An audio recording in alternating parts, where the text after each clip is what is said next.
krejt mediat dhe krejt njerës janë fokusum të ajo ditë dhe deshte pas deshte, unë e tregova edhe në fillim të emisionit është për një ditë shumë është si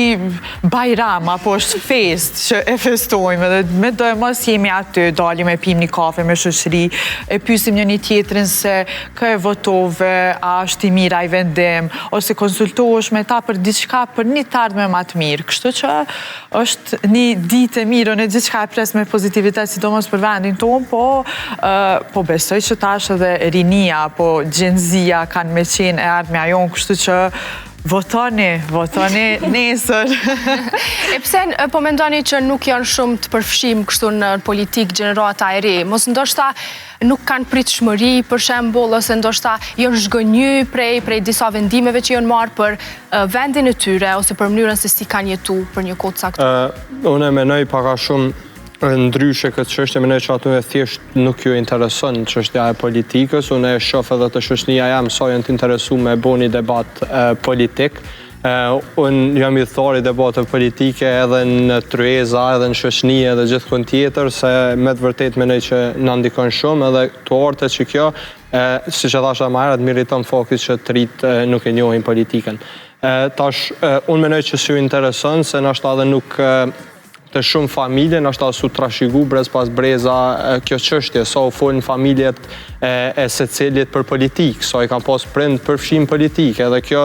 si aspekt, domethënë edhe që ata që mirën sot me politikë, diskutuam edhe me kolegët para se me hi në emision, ka që zakonisht janë fëmijë ndoj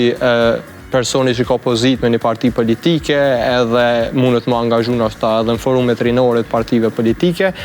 po edhe njerëz të tjerë që e kanë një familjar ose e kanë një interes të caktuar. Zakonisht ata persona marrin pjesë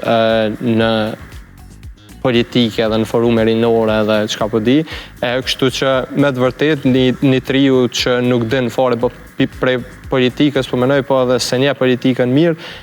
ai domethënë kom një raste që as nuk e din kush është kryeministri i vendit ose kush është kandidati i kryeministrit aktual.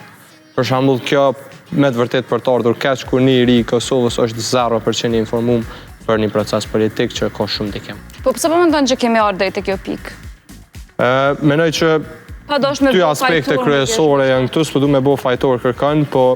vetë popullin përgjithësi, jemi popull që lexojnë pak, na do të me lexu shumë ma shumë, sidomos me lexu histori. Nëse na nuk e dim historinë edhe qysh kanë ardhur proceset deri sot, deri në çet pikë, na domethënë as nuk kanë me na interesu proceset që na vinë në vazhdim. Kështu që kjo është me të vërtetë diçka që po ndodh te na, po mendoj edhe e dyta është kjo propaganda e madhe në rrjetet sociale ka shkaktuar edhe një lodhje politike te prindër